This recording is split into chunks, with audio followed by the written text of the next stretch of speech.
Located in Beaver Dunes Park in Oklahoma lies something so sinister it is dubbed Oklahoma's Bermuda Triangle. A Spanish conquistador by the name of Francisco Vázquez de Coronado traveled to the area to discover gold, even with warnings from Native Americans. During this exploration, Francisco saw green lightning, then 3 of his explorers vanished right in front of his eyes. Francisco was so horrified. In his journal, he called this, "the work of the devil." Locals named this area Shamans Portal. All of the disappearances in the area were never proven to be true, however. During the nighttime, people began to witness the military examining the area. Samples of the soil in the area are believed to be ionized and interfered with electromagnetic waves. Locals believe an alien spacecraft is buried deep beneath the ground in that location. Some people also believe that the area was a Native American burial ground.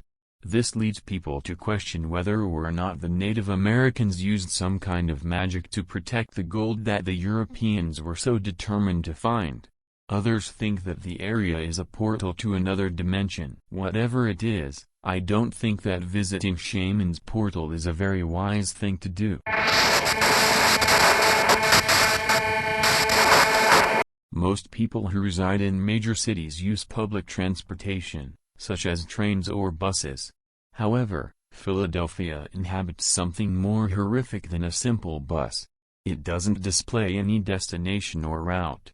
The SEPTA bus targets individuals who endured something terrible. The people who board the bus just want to leave and do not care where they may end up. Passengers sit in that lonesome bus in a state of despair and like they're locked in a mental prison. They can ride on that bus for days, weeks, and sometimes years. Individuals who are lucky enough to escape their grief can exit the bus.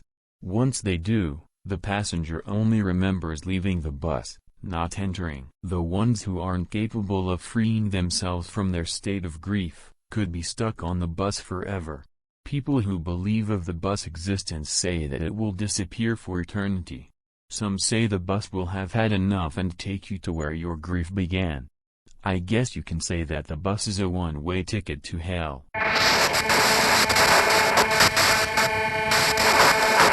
There is said to be a malevolent, flesh-eating creature roaming the forests of Minnesota, the Great Lakes, and some areas of central Canada. It is known as the Wendigo.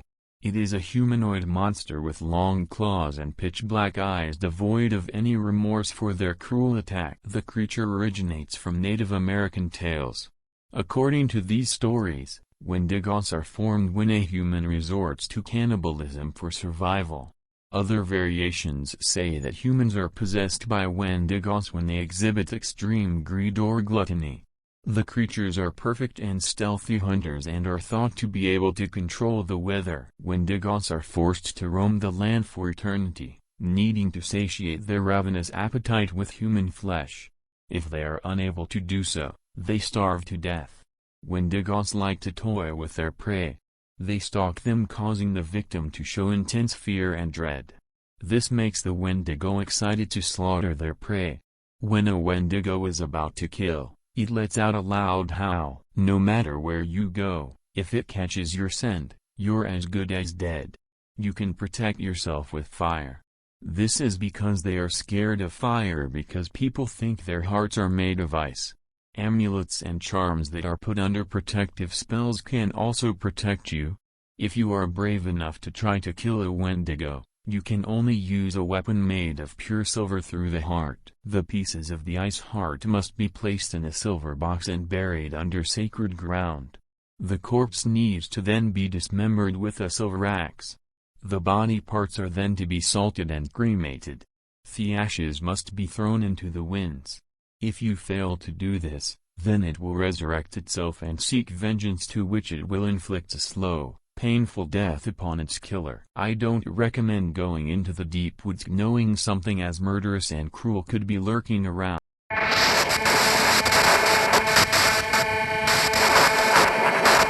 Japan inhabits a lethal hunter. It goes by the name of Gashidokaro. They wander the countryside during the night.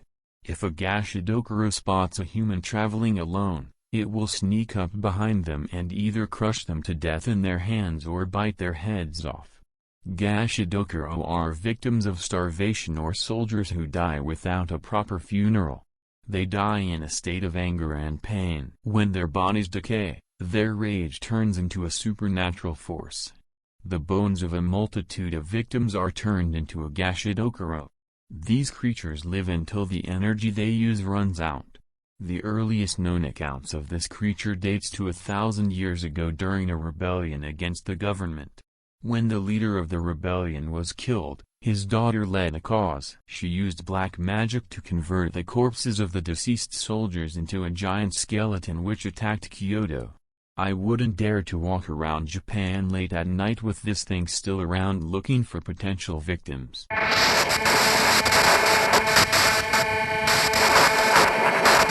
Ogamas are large toads. The larger the ogama is, the more lethal it will become. They have long tongues which they use to grab their prey. Ogamas have the ability to shapeshift and turn into humans for disguise. Ogamas are formed when a toad becomes 1,000 years old. They use their rainbow-colored breath to hunt for birds or other creatures. Since they live in remote locations, humans never really encounter an ogama. If an ogama feels threatened by a human, they will use spears to chase them. Once they become over 9 feet tall, they think of humans as their prey. The legend goes that in Miyagi Prefecture an old woman was rumored to be a demon. An archer went to check up on the woman. She smiled and laughed horrifically at him. The man was so frightened, that he shot her in the heart. When he did this, the lantern she owned went out and all became silent. The man returned home, to which he heard of the old woman's return. He went back to her home and shot her lantern instead of shooting her in the chest. The elderly woman let out a horrifying scream, and where her body would have been lied the corpse of a toad. Another man went fishing in a pond. He saw a boulder to which he sat himself upon.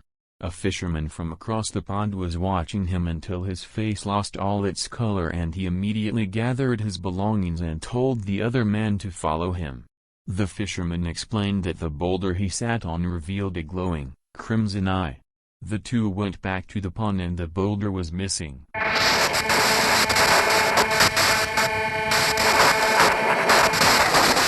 A series of 5 killings stretching from the years 1999 to 2005 took place in Japan.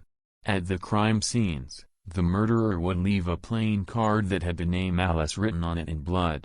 The first victim was 29-year-old Sasaki Megumi. She just left a party and was pretty drunk. She decided to walk home alone. A couple in the woods saw pools of blood on an unused path. What the couple saw scarred them. They saw Megumi's body parts impaled on tree branches. In her mouth was a playing card with Alice written on it. The next victim was Yamanakio. He was abducted on February 11, 2001. His body was discovered a week later in a bar at which he performed at.